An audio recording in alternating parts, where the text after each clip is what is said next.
जय मसीह की मेरे प्यारे भाई और बहनों। आज मैं एक ऐसे विषय पर बोलने जा रहा हूँ जो हर वर्ष क्रिसमस के आसपास चर्च और विवाद का कारण बन जाती है। यह आरोप लगाया जाता है कि ईसाई समुदाय क्रिसमस के समय लोगों का धर्म परिवर्तन किया करते हैं। मैं आज भावनाओं से नहीं बल्कि तथ्यों, आंकड़ों, संविधान, ईसाई धर्म की शिक्षाओं और सामान्य बुद्धि के आधार पर इस विषय को स्पष्ट करना चाहता हूँ। तो भाई और बहनों, आखिर क्रिसमस क्या है?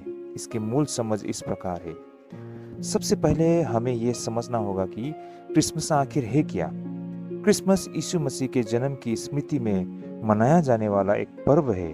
प्रभु यीशु मसीह का जन्म किसी राजमहल में नहीं बल्कि एक साधारण गौशाला में हुआ था। उनका पूरा जीवन गरीबों, बीमारियों, दुखियों और समाज के हाशिए पर खड़े लोगों के लिए समर्पित रहा। प्रभु यीशु मसीह का संदेश था, प्रेम करो, शांति बनाए रखो, एक दूसरे की सेवा करो, किसी पर जोर जबरदस्ती न करो। यही कारण बाइबल में कहीं भी यह नहीं कहा गया है कि किसी को मजबूर करके धर्म बदलाओ।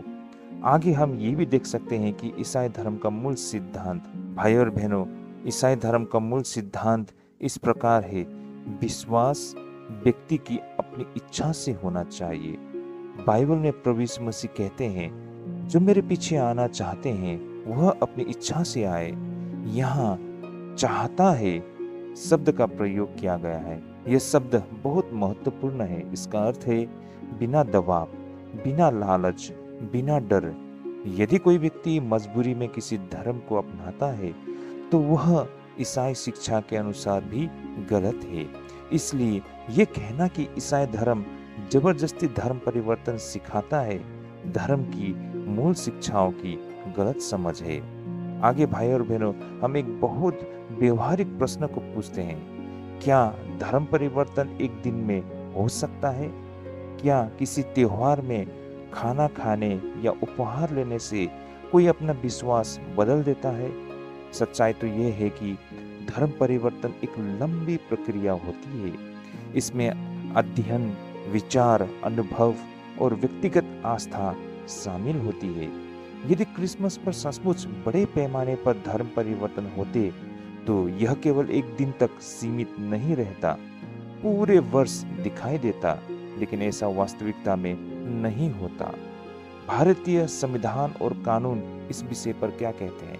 जब बातें करते हैं भारत के संविधान की, भारत की संविधान अनुच्छेद 25 हर नागरिक को यह अधिकार देता है कि वह अपना धर्म माने, उसका पालन करे और उसका प्रचार करे, लेकिन साथ ही जबरदस्ती, धोखे से नहीं या लालच देकर धर्म परिवर्तन कानूनन अपराध है और ईसाई चर्च भी इसका समर्थन नहीं करती।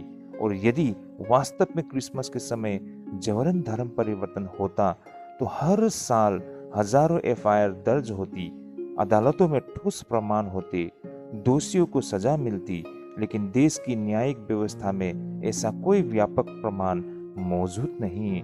हम आंकड़ों की भाषा में बात करते हैं तो हमें यह बात पता चलता है कि भारत में ईसाई समुदाय की जनसंख्या दरअसल लगभग 2 से लेकर 3% के बीच स्थिर है। अब सोचिए, यदि जबरदस्ती या लालच से या त्योहार के जरिए बड़े पैमाने पर धर्म परिवर्तन होता तो यह प्रतिशत तेजी से बढ़ना चाहिए था, लेकिन ऐसा नहीं हुआ। जनगणना के आंकड़े स्वयं इन आरोपों को कमजोर कर देती है। भाई और बहनों, सेवा और धर्म परिवर्तन का अंतर हमें समझना होगा। क्रिसमस के समय अक्सर गरीबों को कंबल दिए जाते हैं, मरीजों की मदद की जाती है, बच्चों को भोजन या उपहार दिए जाते हैं। अब सवाल है, क्या यह धर्म परिवर्तन है? बिल्कुल नहीं, ये सेवा है। यदि सहायता लेने से धर्म बदल जाता तो सरकारी योजनाओं से लाभ लेने वाले लोग सरकार का धर्म अपना लेते। अस्पताल में इलाज कराने वाला व्यक्ति डॉक्टर का धर्म मान लेता। गैर सरकारी संगठन से मदद लेने वाली व्यक्ति एनजीओ का धर्म अपना लेता। यह तर्क संगत नहीं है। सेवा मानवता है, सौदा नहीं। हमें ईसाई संस्थाओं के योगदान को व्यवहारिक तरीके से समझना होगा। आज भारत में हजारों स्कूल, कॉलेज, अस्पताल अनाथालय, वृद्धा आश्रम ईसाई संस्थाओं द्वारा चलाए जा रहे हैं। इन संस्थाओं में हर धर्म के लोग पढ़ते हैं, हर धर्म के मरीज इलाज करते हैं। क्या वहाँ जबरदस्ती धर्म परिवर्तन होती है? क्या इलाज से पहले धर्म पूछा जाता है? उत्तर है बिल्कुल नहीं। यदि उद्देश्य धर्म परिवर्तन होता तो ये संस्था इतने वर्षों तक विश्वास और सम्मान के साथ काम नहीं कर पाते। भाइयों और बहनों, व्यक्तिगत आस्था का सम्मान किया जाता है। भारत एक बहुधार्मिक देश है। यहाँ हर व्यक्ति को यह अधिकार है कि वह सवाल पूछे, समझे और अपनी अंतरात्मा के अनुसार निर्णय ले। यदि कोई व्यक्ति वर्षों की सोच, अध्ययन और अनुभव के बाद कोई निर्णय लेता है तो वह उसका संवैधानिक और मानवीय अधिकार है। इसे किसी एक त्योहार से जोड़ना अन्यायपूर्ण और भ्रामक है। भाइयों और बहनों, आरोपों के पीछे भी वास्तविकता समझना होगा। अक्सर धर्म परिवर्तन के आरोप डर से, गलत सूचना से या राजनीतिक लाभ के लिए लगाए जाते हैं, लेकिन ऐसे आरोप समाज में अविश्वास फैलाते हैं, भाईचारे को नुकसान पहुंचाते हैं और देश की एकता को कमजोर करते हैं। लेकिन भाइयों और बहनों, हमारे मन में कभी कभार ऐसे ख्याल भी आते होंगे कि लोग ऐसा क्यों सोचते हैं कि ईसाई क्रिसमस पर धर्म परिवर्तन किया करते हैं। ऐतिहासिक गलतफहमी, यानी कि ब्रिटिश काल में मिशनरियों ने शिक्षा और स्वास्थ्य सेवा शुरू की। उसी समय कुछ लोगों ने यह मान लिया है कि सेवा का मतलब धर्म परिवर्तन है। ये धारणा पीढ़ी दर पीढ़ी चलती रही, जबकि आज की वास्तविकता अलग है। धर्म परिवर्तन को लेकर डर, यानी कि फियर साइकोलॉजी, कुछ लोगों को डर होता है कि हमारी संख्या कम हो जाएगी, हमारी संस्कृति खतरे में है। ये डर तथ्यों पर नहीं, आशंका पर आधारित होता है, क्योंकि जनगणना में ईसाइयों की संख्या दशकों से स्थिर है। तीसरा महत्वपूर्ण कारण यह भी है कि सेवा कार्यों की गलत व्याख्या। जब लोग देखते हैं कि क्रिसमस पर गरीबों को मदद मिलती है, चर्च सक्रिय दिखते हैं, तो कुछ लोग सोचने लगते हैं कि इतनी मदद बिना किसी स्वार्थ के क्यों? जबकि सच्चाई ये है कि सेवा ईसाई विश्वास का हिस्सा है, रणनीति की नहीं। सोशल मीडिया और अफवाहें, ये भी एक बहुत बड़ा कारण है। आज व्हाट्सएप, फेसबुक, यूट्यूब पर अधूरी बातें, पुरानी या झूठी वीडियो, एक दो घटनाओं को बड़ा चढ़ाकर दिखाना, इससे ऐसा लगता है कि यह बहुत बड़ा मामला है, जबकि वास्तविक आंकड़े इसका समर्थन नहीं करते। अब सबसे महत्वपूर्ण सवाल, इसमें कुछ लोगों का एजेंडा क्या हो सकता है?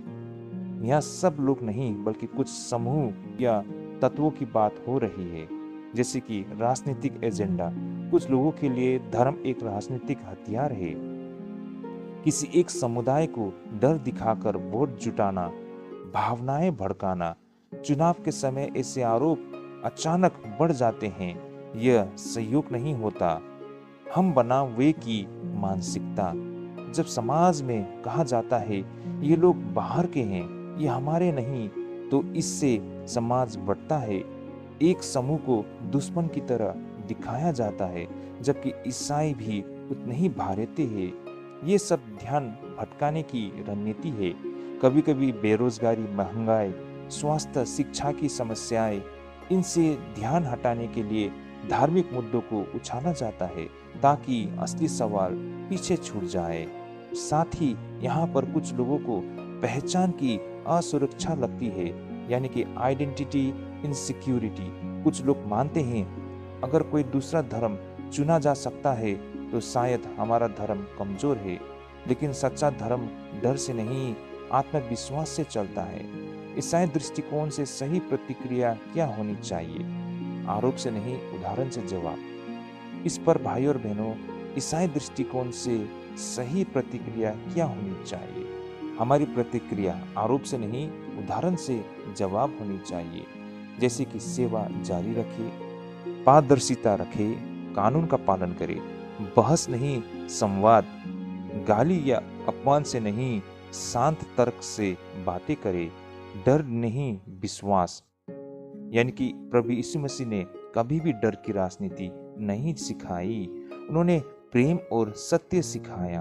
अंततः अक्सर यह सोच डर और गलत जानकारी से पैदा होती है।